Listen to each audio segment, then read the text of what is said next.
Zdravo i dobrodošli na naš kanal. Za danas ćemo vam spremati čokoladni kolač ili što bi se u narodu reklo brownie.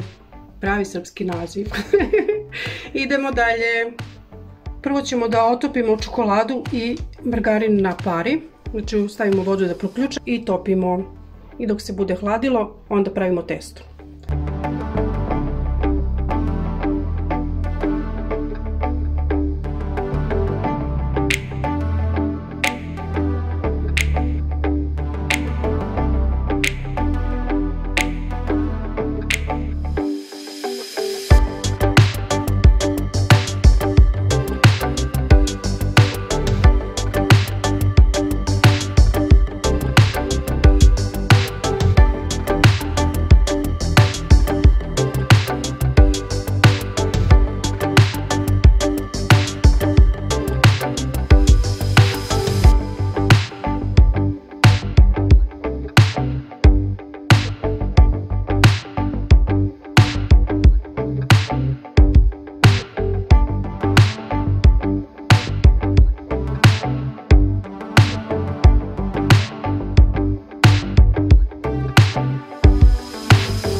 Kao što vidite, čokolada i maslac, odnosno margarin su se lepo otopili. Sad ćemo to da ostavimo sa strane da se ohladi i da napravimo testo. Umutit ćemo jaja i šećer i to onako dobro da bude penasto i svetlo žuto, pa ćemo onda dodavati ostale sastojke. I na kraju ćemo dodati onu čokoladu i maslac.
Ne možete da vidite, ali sva deca su mi se nadžođila ovdje iza kamere i čekaju ko će prvi da dovati ovo da oližu.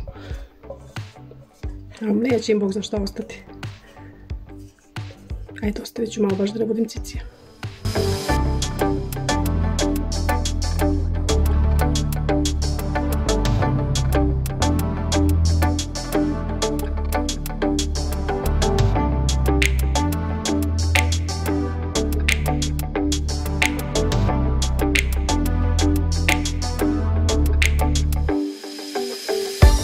Samo smo blago pomešali, pošto je dobro umućeno, nema potrebe nešto mnogo da ga mutite. I sad ćemo da prebacimo u kalup i da pečemo 25 minuta na 180 stepeni. U kalup smo stavili pek papir i sad ćemo da prebacimo smesu.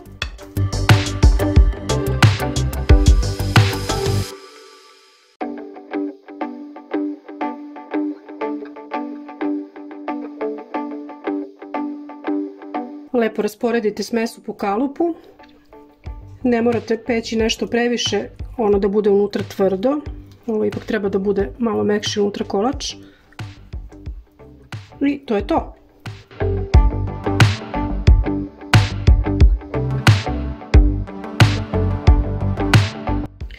I evo ga, naš čokoladni kolač je gotov. Vreo je pa ne mogu da isečem da vam pokažem kako to izgleda, ali nadam se da će vam se dopasti i da ćete nas podržati kao i do sada. Uživajte, ćao!